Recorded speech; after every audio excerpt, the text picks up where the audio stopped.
Hello, everyone. I'm Ivo Daalder, president of the Chicago Council on Global Affairs, and this is World Review, our weekly look at news from around the world. This week, a lot of things to talk about. First, Brazil trying to be like the United States on January 6th, but didn't quite succeed. Then, a new Israeli government takes a really hard right turn. And finally, we look at how China is reopening.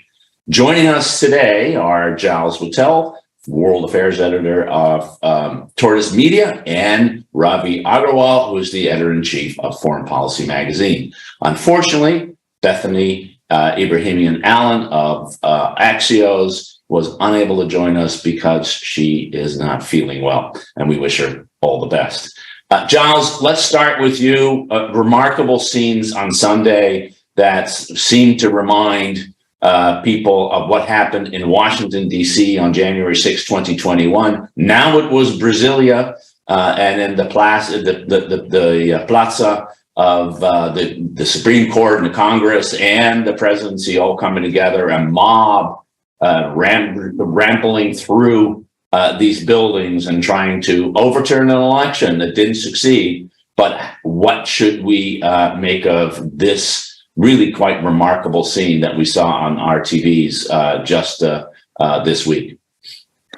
Well, what should we make of it? I mean, it posed two immediate questions and three longer range ones, if I can sort of arrange my response like that. The two immediate ones were, is this an immediate threat to Brazilian democracy? And what are the connections with Trumpism? Because it was 2 years and 2 days after the January 6th insurrection.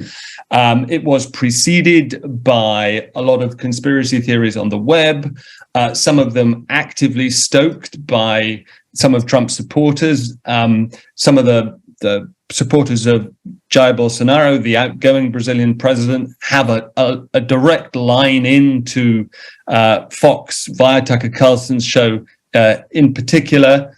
So, and there was more specifically a drumbeat of warnings from Bolsonaro supporters while he was still in power, echoing those of Trump and his supporters before the 2020 election, invalidating the result in advance, warning perhaps that the vote would be somehow fraudulent. It was close, but just as with 2020 in the US, it wasn't fraudulent. So that first question, is this somehow connected with Trumpism? The answer was yes, and in concrete terms, it has been reported that there was a family go-between in the form of Bolsonaro's son Eduardo, between Team Trump, as it were, and Team Bolsonaro. And of course, the man himself now finds himself in Florida. He doesn't seem to have been an actual guest at Mar-a-Lago yet, but Eduardo, his son, certainly has. Second immediate question, was this a concrete threat to Brazilian democracy? It appears not. Also, Lula, the new president, was not in town, nor was Congress sitting. So there wasn't a process to derail as there was on January 6th in the US. More particularly, there wasn't a concrete goal on the part of the crowds. But three key serious questions, I think, remain. I think it's probably complacent to argue, as some have, that leftists and liberal media in the West have frothed, have become overexcited by the threat that these populists pose to democratic processes.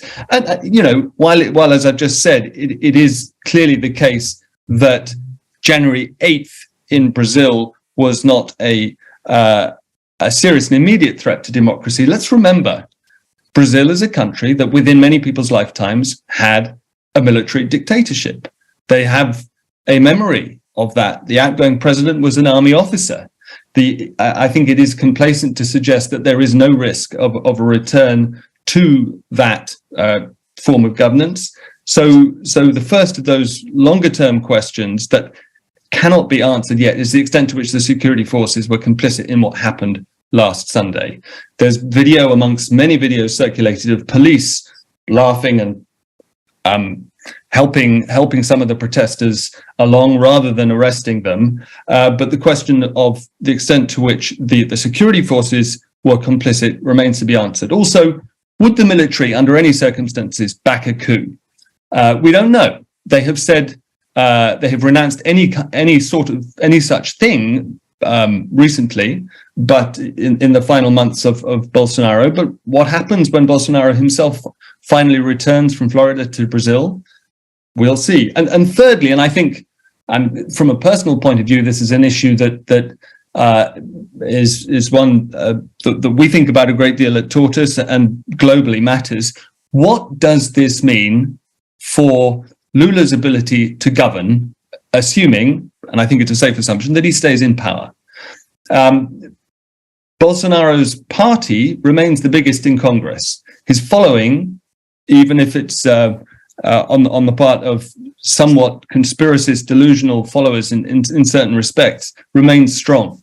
The rest of the world wants, apart from anything, a new strategy for saving the Amazon rainforest. Lula has promised one. Does he actually have the ability, however, to enforce a new strategy, to bring back authority to the key environmental agencies, federal agencies, that could enact a new strategy there? That remains to be seen. I think that's very serious. Giles, I think those are really all the right questions to ask. And Ravi, I mean, take any of the five, the immediate versus the long term, that you want to focus on. But I'd be particularly interested in sort of how you read, in some way, the stability of Brazilian democracy, both today and in the longer term, which is part of what Giles was going about, was arguing about. Yeah, this was such a strange story because in some senses it was so predictable. And in fact, so many analysts and Brazil watchers and foreign policy watchers have been warning of something exactly like this for many months now. Despite those warnings, the flip side is there've also been all of these articles written about how, Brazil did in fact have free and fair elections. They have stronger election protections in some senses than America does. They are able to more quickly certify elections. They are able to dispel concerns about election interference or concerns about the legitimacy of or the transparency of a vote. They put in place measures, with the judiciary, with the executive, with the systems that were in some senses enviable. There were lessons there ahead of time for America. If there is a thing within all of this that then makes you wonder, why did this happen? What were they trying to do? I mean, for me, the date is a clear connection here. I mean, I think they were looking at January 6th. They picked January 8th. And I think that was a big part of the connection here, why they did it. They were trying to emulate America's January 6th. And yet, in many senses, I think the people who put together this sort of insurrection of sorts, they learned all the wrong lessons from America's January 6th. They did it at a point in which Lula wasn't there, as Giles pointed out. Their parliamentarians weren't in session. They didn't have a clear agenda of, you do this and then what? What happens next? They didn't have a clear game plan for, what does this mean for public opinion?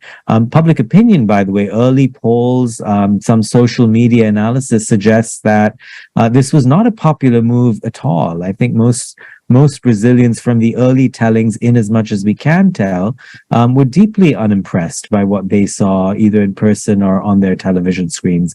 So it really was badly handled, unclear what the larger picture, takeaway, aim, goal of any of this was, unclear what they actually accomplished, unclear what this means for how Bolsonaro gained from this, if at all. I would love to hear his son, Eduardo, and his take on, what do they get out of this? Where is it all headed? So a murky picture mostly for me. And, in terms of, as Giles was saying, what it means for Lula going forward, I don't think this delegitimizes him. I don't think there's as large a constituency in Brazil as there is in America of Trump supporters who genuinely believe that the election was not free and fair, or that it was rigged. So I think Lula walks into his presidency with less of an issue, I think, than Biden did. It's less, even though the election was as close as it was, I don't think it's as polarized along the same rubrics that American politics is polarized on. So that's my sense of where it's headed. But also, like Giles, I'll be looking very closely to see what happens with the Amazon rainforest issue, whether Lula is able to deliver on his promises. There's just a lot of energy and excitement in the climate change world over what Lula could do and how he could energize other leaders in the global south as well. Yeah, I guess I sort of see it the same way as both of you, that it's not really, certainly not an immediate and not clear whether it's even a long-term threat to the stability of democracy in Brazil. I do worry about one thing, and I think it's driven, frankly, by what we have seen in the United States, which is the degree of disinformation.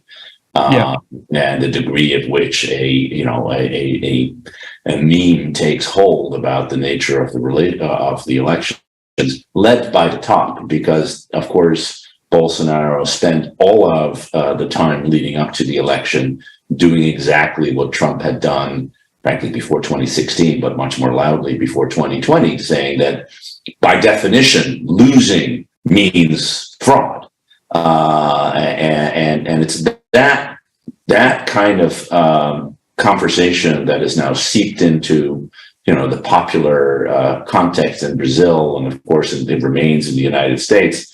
The hope is, and I think we're seeing that to some extent in the United States, that the average voter doesn't buy into that and starts defeating people who hold those kinds of views, which, by the way, happen in a place like Arizona or throughout really the 2022 midterm election.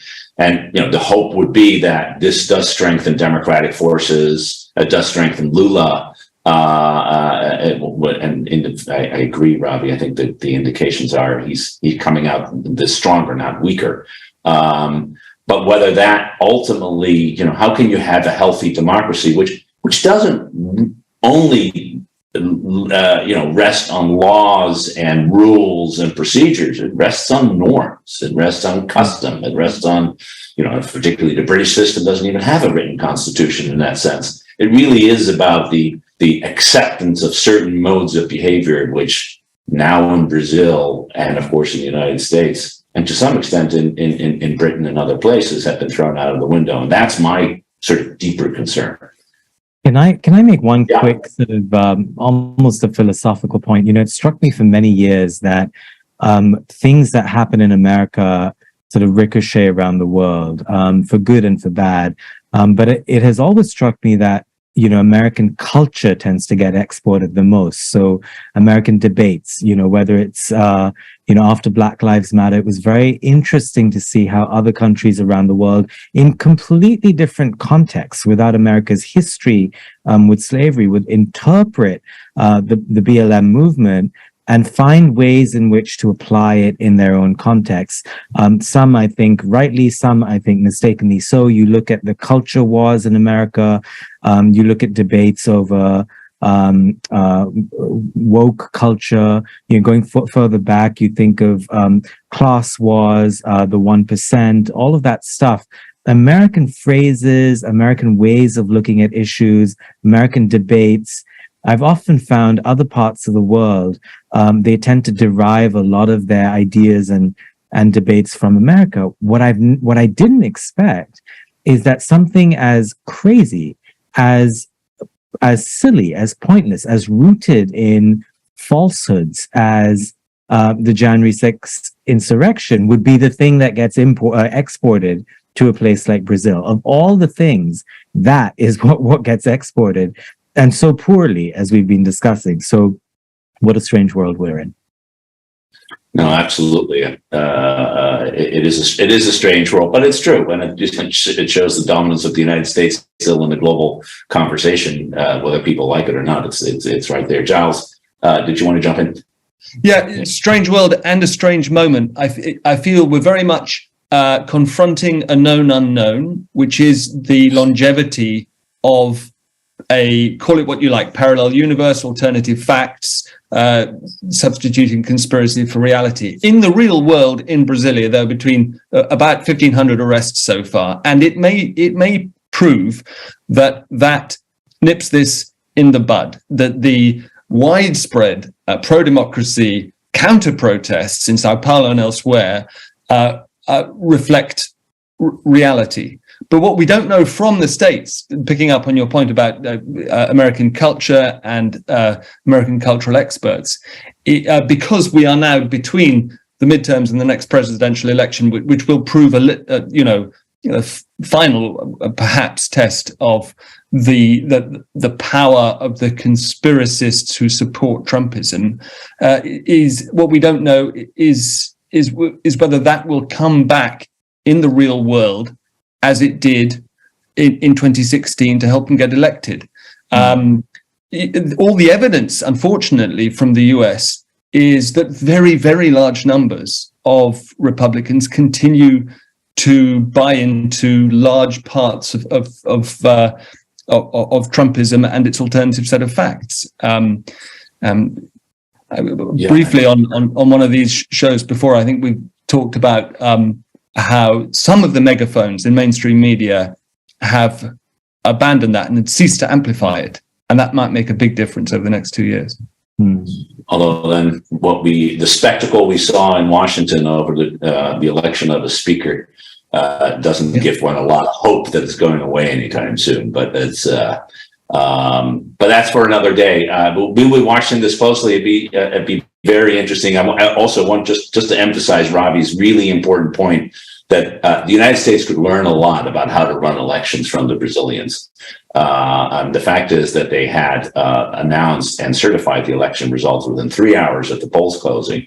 And that sort of shut down the capacity for a conspiracy. The whole reason you had the conspiracy in the United States was because it took so long to count the votes, and people can say, well, that's why they're doing all kinds of nefarious things. So maybe if one lesson is that the United States should start thinking about where do other countries do stuff better than we do, that will be a good outcome. Speaking about the consequences of elections, Ravi, Israel. New government, Netanyahu is back for a fifth time. He is already and was already the longest serving prime minister.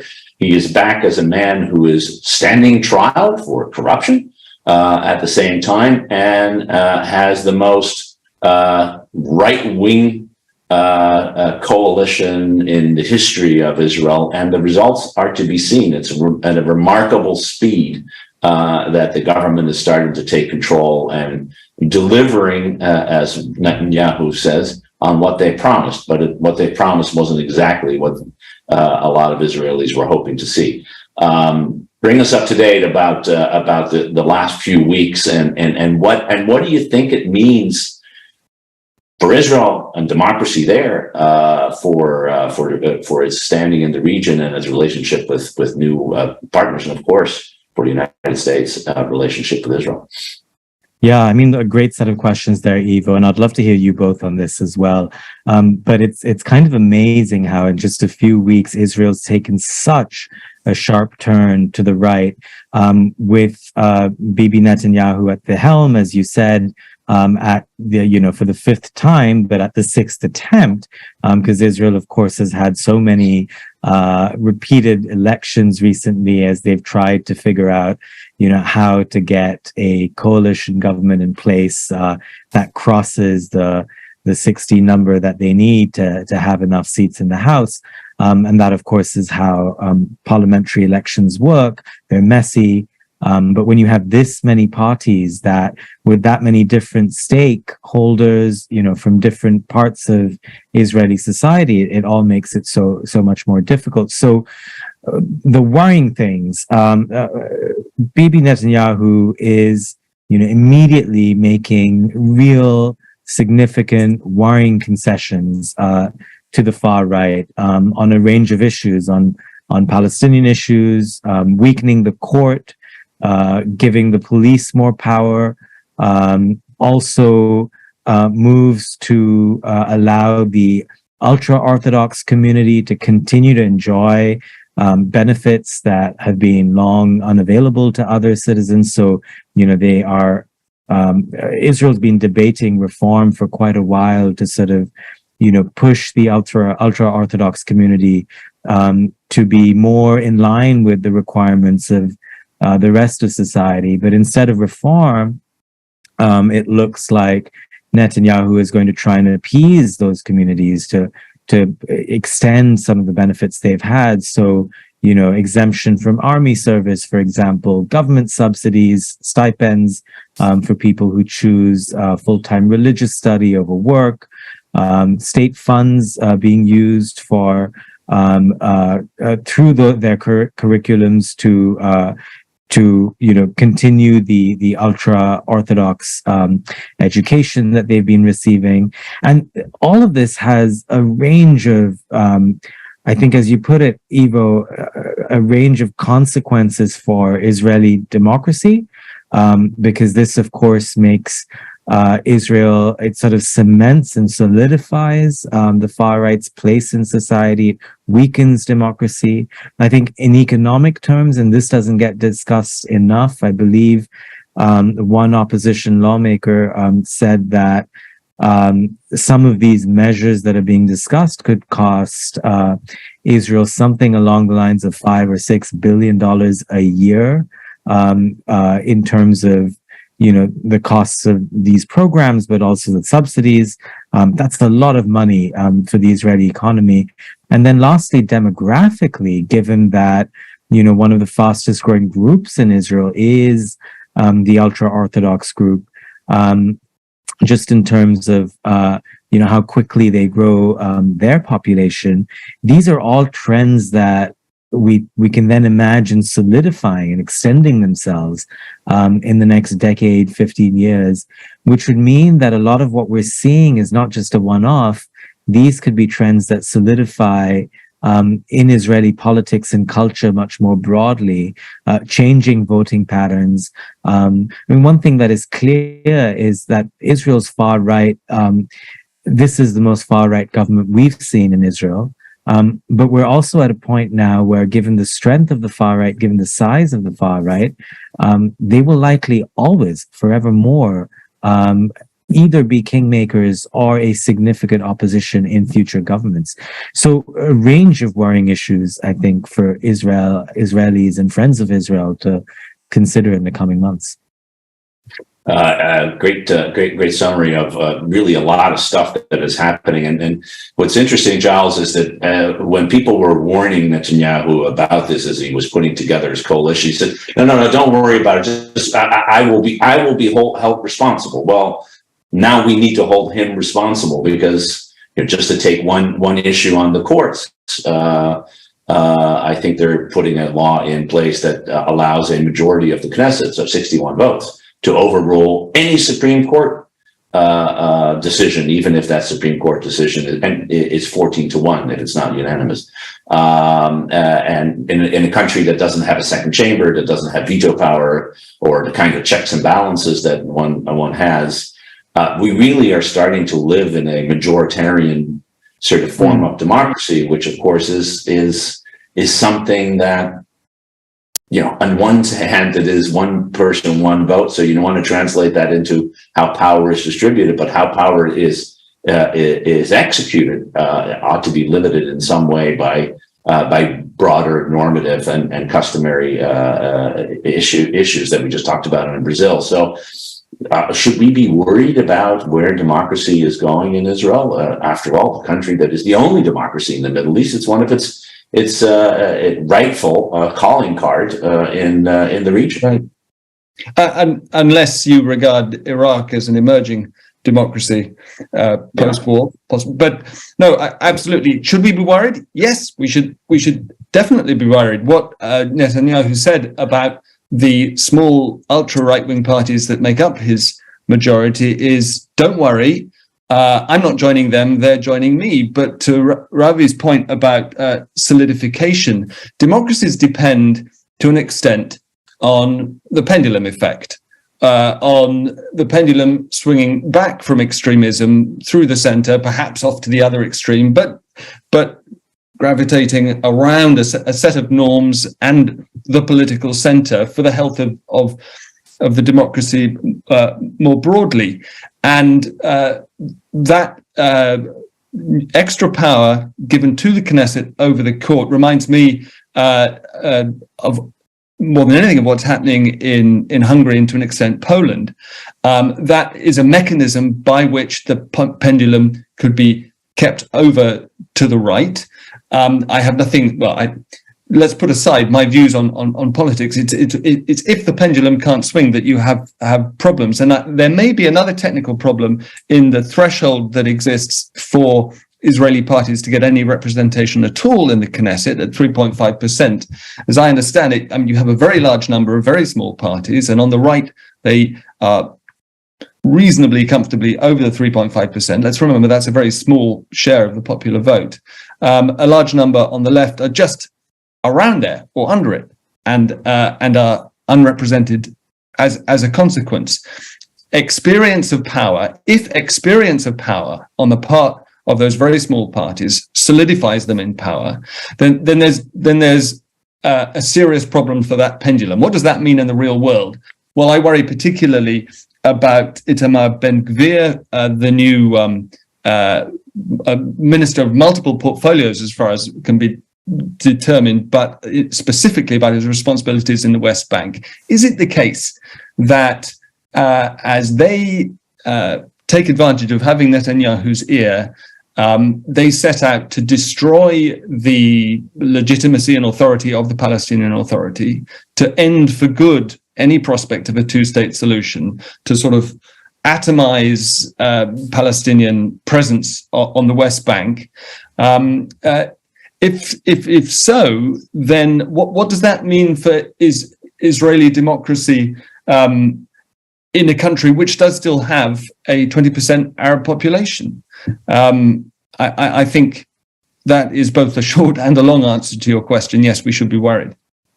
Yeah, no, I think that's right, and I think it was one of a commentator in Haaretz or another newspaper, so don't hold me to it, who said that Israel is actually creating the two-state solution. The two states, however, are between a secular Israel and a Haredim Israel, an ultra-Orthodox Israel, right.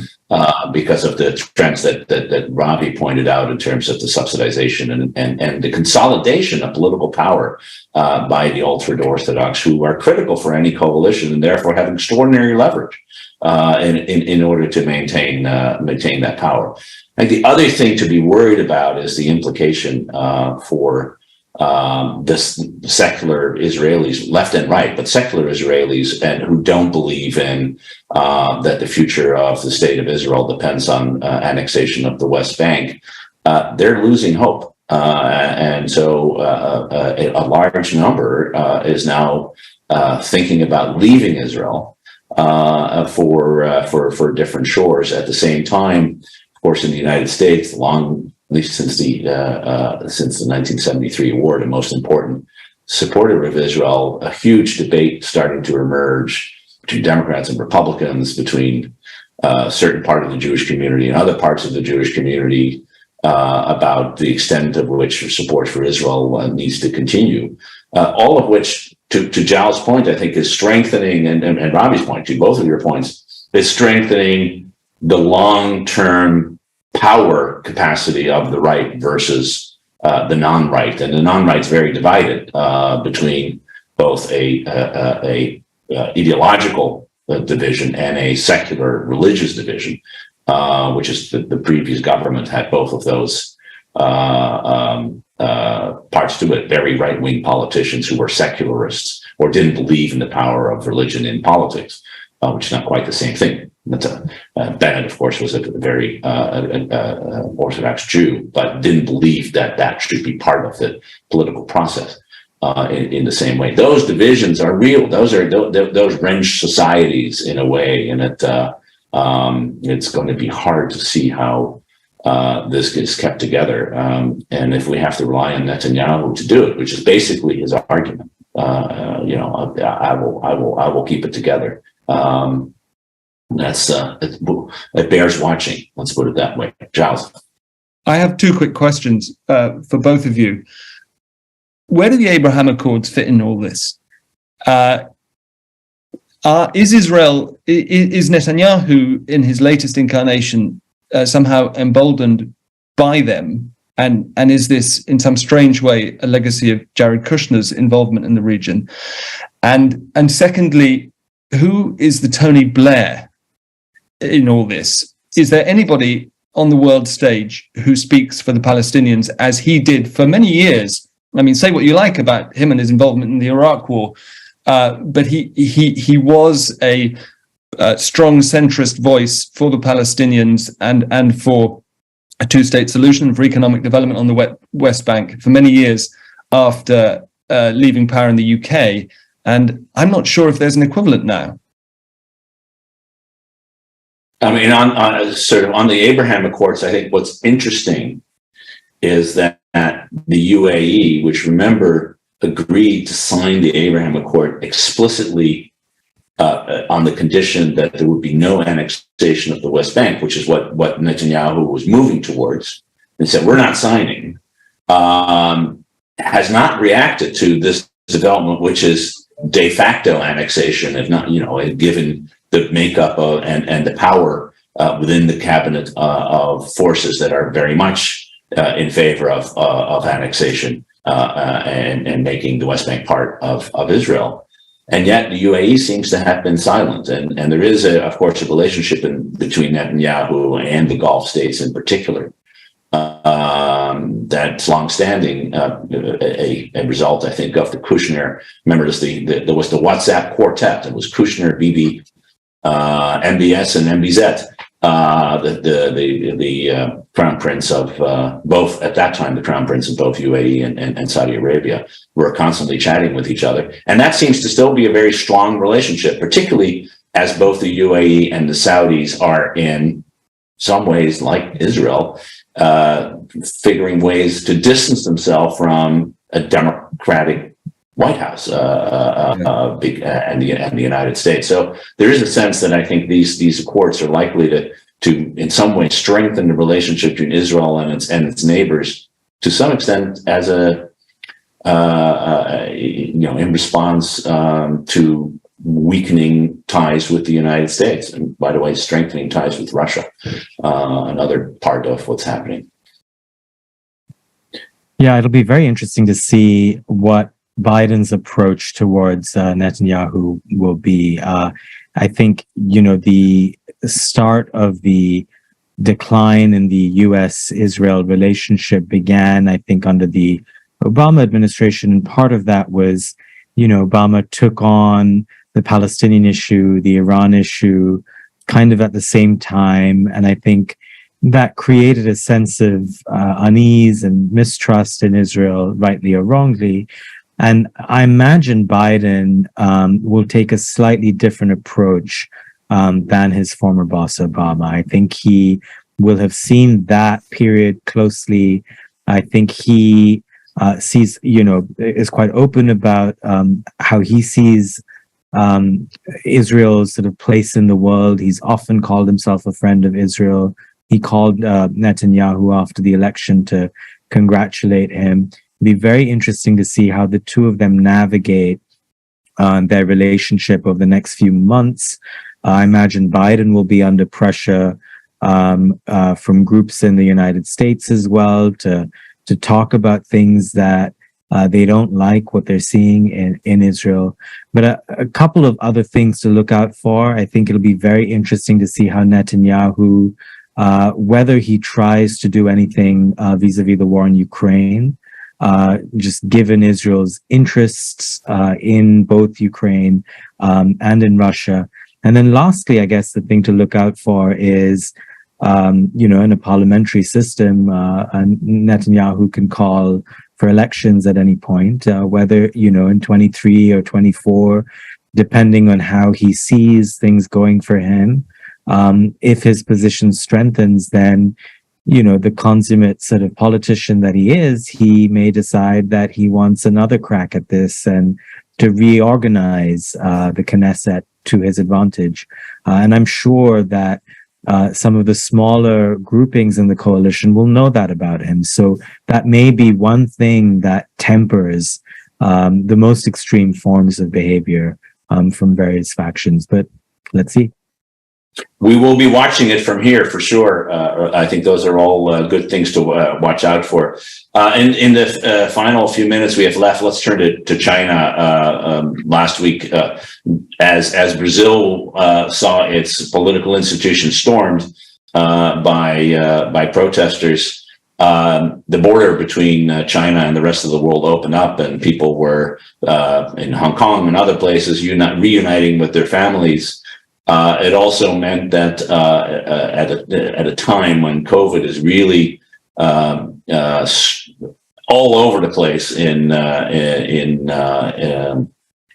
China because of the ending of zero COVID, I think some of the airplanes that are arriving in foreign destinations, the testing of wastewater suggested that half to more of the passengers on those planes had COVID as they were arriving. It's really a remarkable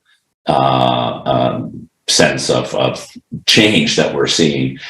And I guess the big question is the stability of the regime. In some ways, Xi Jinping, 2022 was riding high. He had his strong relationship with Vladimir Putin. The Beijing Olympics were Winter Olympics were there, and Putin and Xi declared a partnership for life that without limits. He himself was elected to president for life with his third unprecedented third term as general secretary of the Chinese Communist Party.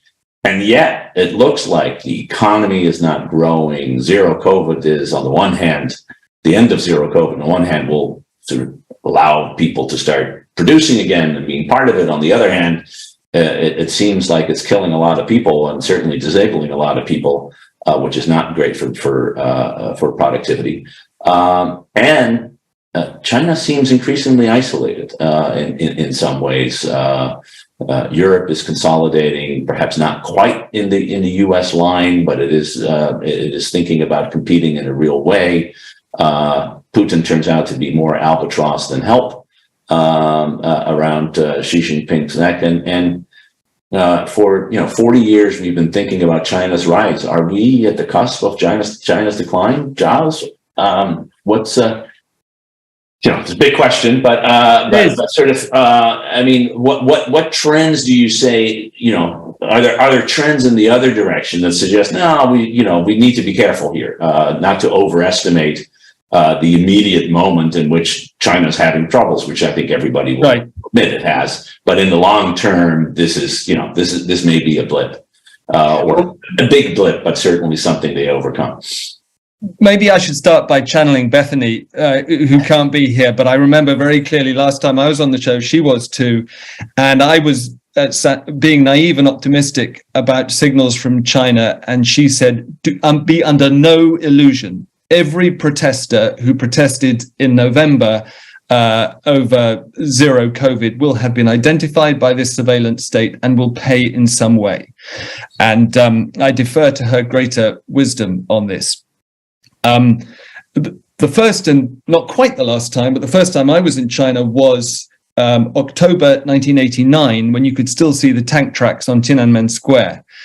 And I will never forget the optimism that sort of coursed through the world then as a result of Tiananmen Square had already been crushed, but as a result of the revolutions in Eastern Europe and the end of apartheid in South Africa. And it was assumed then, 33 years ago, that in due course an equivalent upheaval would remove or dilute Chinese Communist Party power. As you were just saying, a year ago that was inconceivable. It is still probably naive to suspect that there's going to be an upheaval of that type. But let's just consider those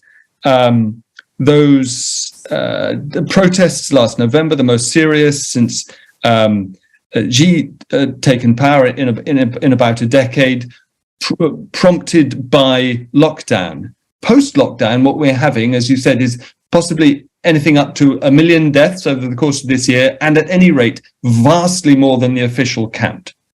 If lockdown led to those kinds of protests, what will be the popular reaction to deaths on that scale if that transpires? I don't know. I don't think anybody knows. And I think, secondly, completely fascinating reports over the course of this week, mainly in the FT, about efforts largely behind the scenes by Chinese diplomats to distance China from Russia, broadly, from the Russian war effort, and to try to halt this isolation that you were talking about, because it's hurting economically, principally. And again, at the risk of sounding naive and optimistic, I wonder what that tells us about the risk of Chinese military adventurism vis-a-vis Taiwan, which a year ago kept a lot of people awake at night. It probably should still, but there might be a reason to be cautiously cheerful there too. Yeah, cheerful or depressing. How, Ravi? How do you see it? How do you read the current trend? And on Taiwan, it's so hard to know what they're going to do. So I'm going to punt on that one. But I think one of the interesting things to look out for this year is how she spins the inevitable, leaking of numbers or sense of, of deaths. So there's this great piece in the Washington Post that used Maxar satellite kind of information to show how funeral homes were just way more packed than they usually are. And the Chinese government has officially said there have just been about 40 deaths from COVID. Of course, it's likely in the thousands per day. Projections would suggest that as many as 1 million Chinese could die in 2023 because of the lifting of zero COVID. I think what's very interesting here is how she spins that, because throughout the course of the pandemic, analysts have jumped to say, oh gosh, India's done well. Oh, whoops, no, now it hasn't. Or country XYZ has done so well. Whoops, no, things have changed, hasn't done so well. We've got to be very careful about how we judge a country's performance based on the moment in time. And so I think it'll be years before we know whether zero COVID was worth it for China and whether lifting it when it did was worth it for China. Let's say 1 million people die this year. That's still several million fewer than if China hadn't had zero COVID in the first place. So what's going to be very interesting for me to see is how the government spins its decision-making in terms of deaths, in terms of health, in terms of the economy as well. As we know, zero COVID last year was a 2 percentage point drag on China's GDP. That will be lifted this year, and that will see a lifting of the mood and of business in a whole range of ways. How she spins it, and what the people want, how the people see this latest move as a success or not, whether there's a recency bias with debts. There'll be so much to parse through. The economic rebound, whether that affects people's moods. I think it's very premature to have a take on China's decision-making, B, to pass judgment on what this means for Xi's stability. All signs for me point to no big changes there. But then longer term, what this means for the Chinese economy, the lessons they've learned. They watch their people's reactions very closely. I think it was very interesting to see when they lifted zero COVID, which to me means several things. They were listening, they were worried enough to crack down in the way they did on protesters, but also the question of risk appetite. So their risk appetite changed, but it could also be that they watched the protests and they realized, the risk appetite of the Chinese people has changed. They are now telling us loud and clear that they're sick of staying home. They want to be out and about. Maybe they know that some of them will get COVID, and that a percentage, as it has in the rest of the world, will die. So maybe the Chinese are okay with the projections of 1 million people possibly dying this year of COVID. So much to parse through there. Very, very big year for China. I think for the rest of the world, the economic ripple effects will be huge to watch. Yeah, I think that's absolutely right. And I think part of the question that the Chinese leadership is asking is, how do you get that economy back on track?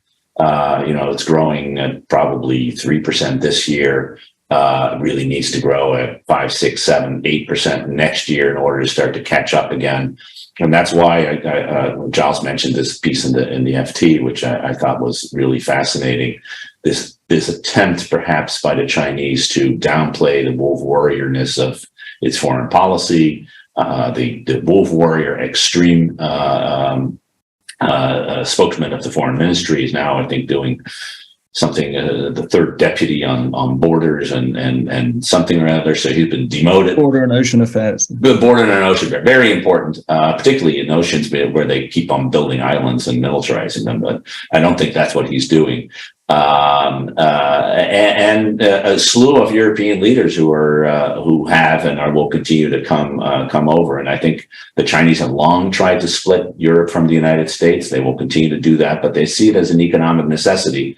At the very time that I think the German industry and others are also looking at the Chinese market and saying, we can't afford the kind of decoupling that the United States may be pushing, because if you're a German car maker, you're selling twice as many cars in China as you're selling in Germany, and about as many in China as you're selling in the rest of the world. It becomes a difficult issue to decouple, and that's the reality. It's a very big country that has a very big footprint on the globe, and you can't wish it away.